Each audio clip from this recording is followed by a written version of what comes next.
దేవుడే లేడనుకుని ఆలయాలన్నీ వృధా అనుకుని పూజలు నైవేద్యాలు దండగని ఒక్క నెల రోజులు భక్తి మార్గాన్ని ఆపి చూడు. ఎన్ని వేల కుటుంబాలు, లక్షల కుటుంబాలు ఉపాధి లేక బజారున పడతాయి. Hi viewers, welcome to my channel. చుట్టుపక్కల ఇళ్ళవారి నుంచి మన ఇంటికి సమస్య ఉంది అనుకున్నప్పుడు బజారులో చర్చ పెట్టి ఏది మాట్లాడాలి? అందరూ ఒక చోట నివసిస్తున్న వాళ్ళం, కానీ ఎవరెవరి జీవన విధానం వాళ్ళది. నచ్చినా నచ్చకపోయినా అది వాళ్ళ ఇంటి వరకు పరిమితం అయితే బాగుంటుంది. అలా కాకుండా ఎదిరింటోడి జీవన విధానంపై జోక్యం చేసుకున్నప్పుడే సమస్య వస్తుంది. ఆ జోక్యం చేసుకోవడం అనేది ఎలా సాధ్యపడుతుంది? ఎదుటి వాళ్ళకి ఎవరు అవకాశం ఇస్తున్నారు? ఇంకెవరు? మన ఇంట్లో ఉన్న వాళ్ళే. మన ఇంట్లోనే రకరకాల అభిప్రాయాలతో ఉన్న వాళ్ళే. ఈ విషయం ఎందుకు చెప్తున్నానంటే, ఇప్పుడు మన హిందూ మతంలో ఇదే నడుస్తోంది. ఈ మధ్యనే హైందవ శంకారావం అనే బహిరంగ సభ జరిగింది. కొన్ని లక్షల మందితో సభను చాలా ఘనంగా నిర్వహించారు. హిందూ మతానికి సంబంధించిన ఎంతోమంది మఠాధిపతులు, పీఠాధిపతులు, అభిమానులు అశేషంగా పాల్గొన్నారు. హిందూ మతం గురించి, దాని అస్తిత్వాన్ని గురించి చాలామంది చాలా రకాలుగా మాట్లాడారు. అయితే అదే సభలో యువ సినీ కవి అనంత శ్రీరామ్ గారు మాట్లాడిన మాటలు మాత్రం చాలా చర్చనీయాంశంగా మారిపోయాయి. ఆయన మాటల్ని కొందరు ఏకీభవిస్తే మరికొందరు వ్యతిరేకిస్తున్నారు. ముఖ్యంగా ఆయన సినీ రంగాన్ని టార్గెట్గా చేసి మాట్లాడడాన్ని మాత్రం చాలామంది వ్యతిరేకిస్తున్నారు. అంతగా వ్యతిరేకతకు గురైన ఆయన మాటలు ఏమిటో ఒకసారి విందాం.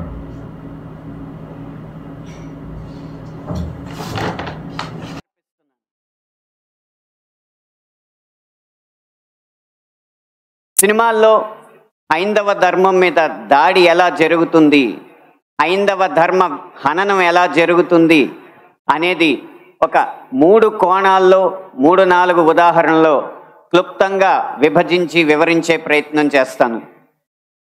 ఇక్కడ దాడి 3 కోణాల్లో జరుగుతుంది. అందులో ఒకటి కావ్యేతిహాస పురాణాలని వక్రీకరించడం, 2 తెర మీద కనిపించే పాత్రల్లో వినిపించే పాటల్లో హైందవ ధర్మాన్ని దుర్వినియోగం చేయడం, 3 తెర వెనక మా ముందు అన్యమతస్థుల ప్రవర్తన. ఈ 3 అంశాల్లో మొదటిది కావ్య పురాణేతిహాసాల వక్రీకరణ. వాల్మీకి రామాయణం, వ్యాస భారతం భారత సాహితీ వాన్మయ శరీరానికి 2 కళ్ళ లాంటివి. కానీ అదే వ్యాస భారతాన్ని, అదే వాల్మీకి రామాయణాన్ని వినోదం కోసం వక్రీకరించిన సందర్భాలు కోకొల్లలు.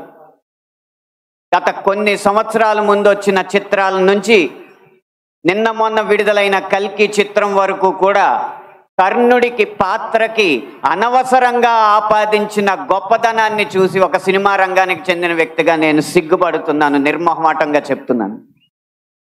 అది కూడా ఈ కృష్ణా జిల్లా గడ్డ మీదే నిలబడి చెప్తున్నాను.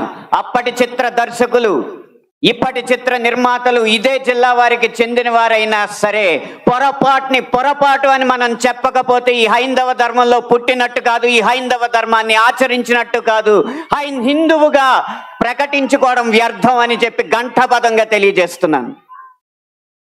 ఇప్పుడే ఈ సభలో, ఈ గొప్ప సభలో సత్యవాణి గారిని అభినవ ద్రౌపదిగా వక్తలు అభివర్ణించారు. ఆవిడే ఒప్పుకుంటారా? నిండు సభలో ద్రౌపదిని వలువలు వలచండి అని సలహా ఇచ్చిన కర్ణుణ్ణి సూర్యుడు అంటే సత్యవాణి గారు లాంటి మహిళా మండలి ఒప్పుకుంటారా? గంధర్వుల్ని చూసి, గంధర్వ సైన్యాన్ని చూసి ప్రాణమిత్రుణ్ణి కూడా వదిలేసి ప్రాణభయంతో పరుగులెత్తిన కర్ణుణ్ణి ధీరుడు, సూర్యుడు, వీరుడు అంటే ఈ హైందవ సమాజం ఒప్పుకుంటుందా? ఇలా ఎన్ని విధాలు చూసినా దానంగా వచ్చిన రాజ్యంలో తనకొచ్చిన కొద్దిపాటి సంపదని ఏదో దానాలు చేసినంత మాత్రాన ధర్మరాజు అంత గొప్ప దాత అని చెప్పి కర్ణుడిని అంటే మన సమాజం ఒప్పుకుంటుందా?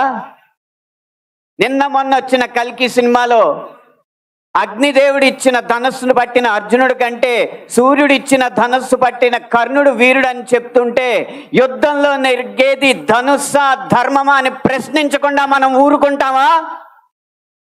ఒక్క భారతంలోనే కాదు, వాల్మీకి రామాయణంలో రాయి ఆడదైనట్టు, రాళ్లను తేల్చి వారధైనట్టు, రాముడు లవకుశుల మధ్య యుద్ధం జరిగినట్టు, ఇలా చిత్రీకరణకు అందంగా ఉండడానికి ఎన్నో అభూత కల్పనలు, ఎన్నో వక్రీకరణలు జరుగుతుంటే ఇంకా మనం ఇలా ఊరుకుంటూ ఉంటే ఎన్ని సినిమాలు ఎలా వస్తాయి?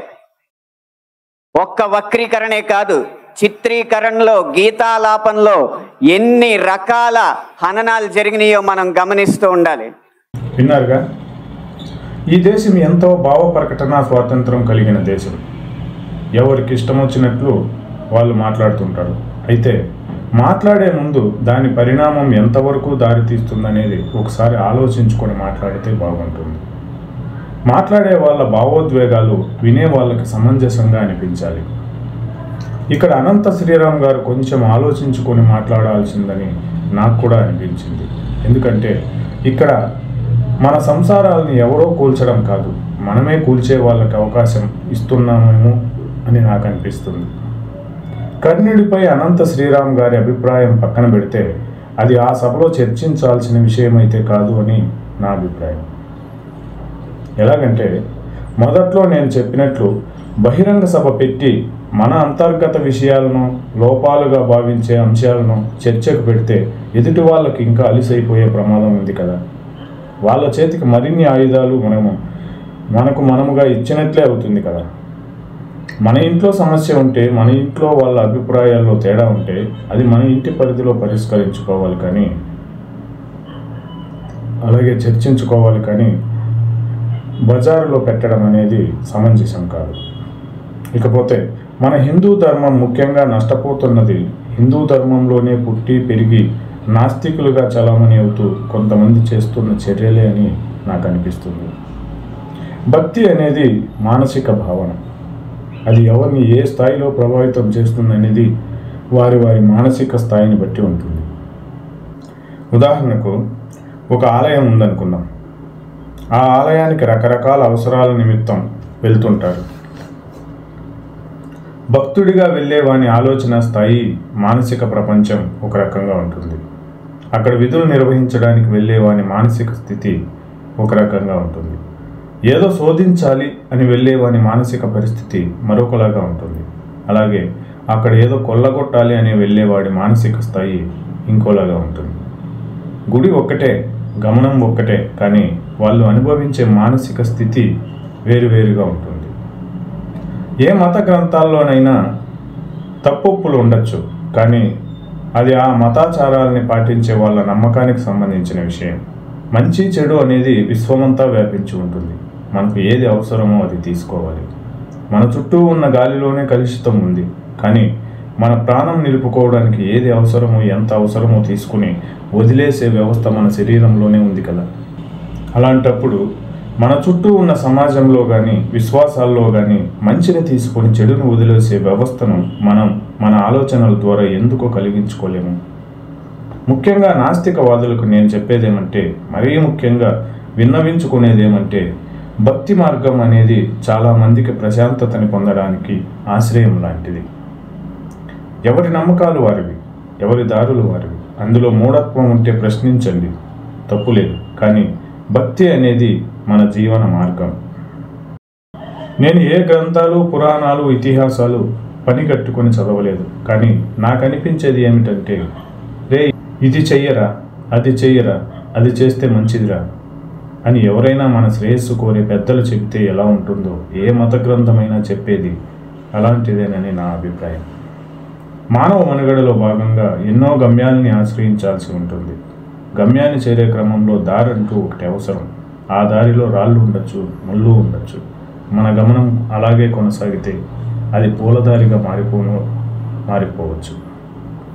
కాబట్టి నాస్తికులారా, మీరు రాళ్ళు ముళ్ళను తొలగించుకుని ప్రయాణం సాగించమని చెప్పండి, అంతేగాని భక్తి అనే ప్రయాణాన్ని ఆపమని చెప్పకండి.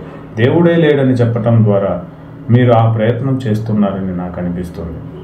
దేవుడు ఉన్నాడు అనే భావన మనిషిని అదుపులో ఉంచుతుంది. దేవుడు ఉన్నాడు అనే భావన వేల లక్షల మందికి ఉపాధినిస్తుంది. నాస్తికులుగా చెప్పుకునే మీరు కూడా ప్రత్యక్షంగానో పరోక్షంగానో ఎక్కడో ఒక చోట ఆ దేవుడి వల్ల బ్రతుకుతూ ఉంటారు. ఎందుకంటే శ్రమే దైవం అంటారు కదా. దేవుని ప్రతి అవసరం ఎంతోమందికి జీవనాధారం. దేవుడే లేడని చెప్పి ఆ ఆధారాన్ని కూల్చేస్తారా? దేవుడే లేడనుకుని ఆలయాలన్నీ వృధా అనుకుని పూజలు నైవేద్యాలు దండగని ఒక్క నెల రోజులు భక్తి మార్గాన్ని ఆపి చూడండి. ఎన్ని వేల లక్షల కుటుంబాలు ఉపాధి లేక బజారున పడతాయో. అలా బజారున పడకుండా బతికించడమే కదా దైవత్వం అంటే. ఒకవేళ మీరు ప్రపంచంలో దేవుడు ఆధారంగా ప్రత్యక్షంగా కానీ పరోక్షంగా కానీ బ్రతికే వాళ్ళందరికీ ప్రత్యామ్నాయ జీవన మార్గం చూపించగలిగితే నేను సైతం దేవుడు లేడని నినదిస్తా.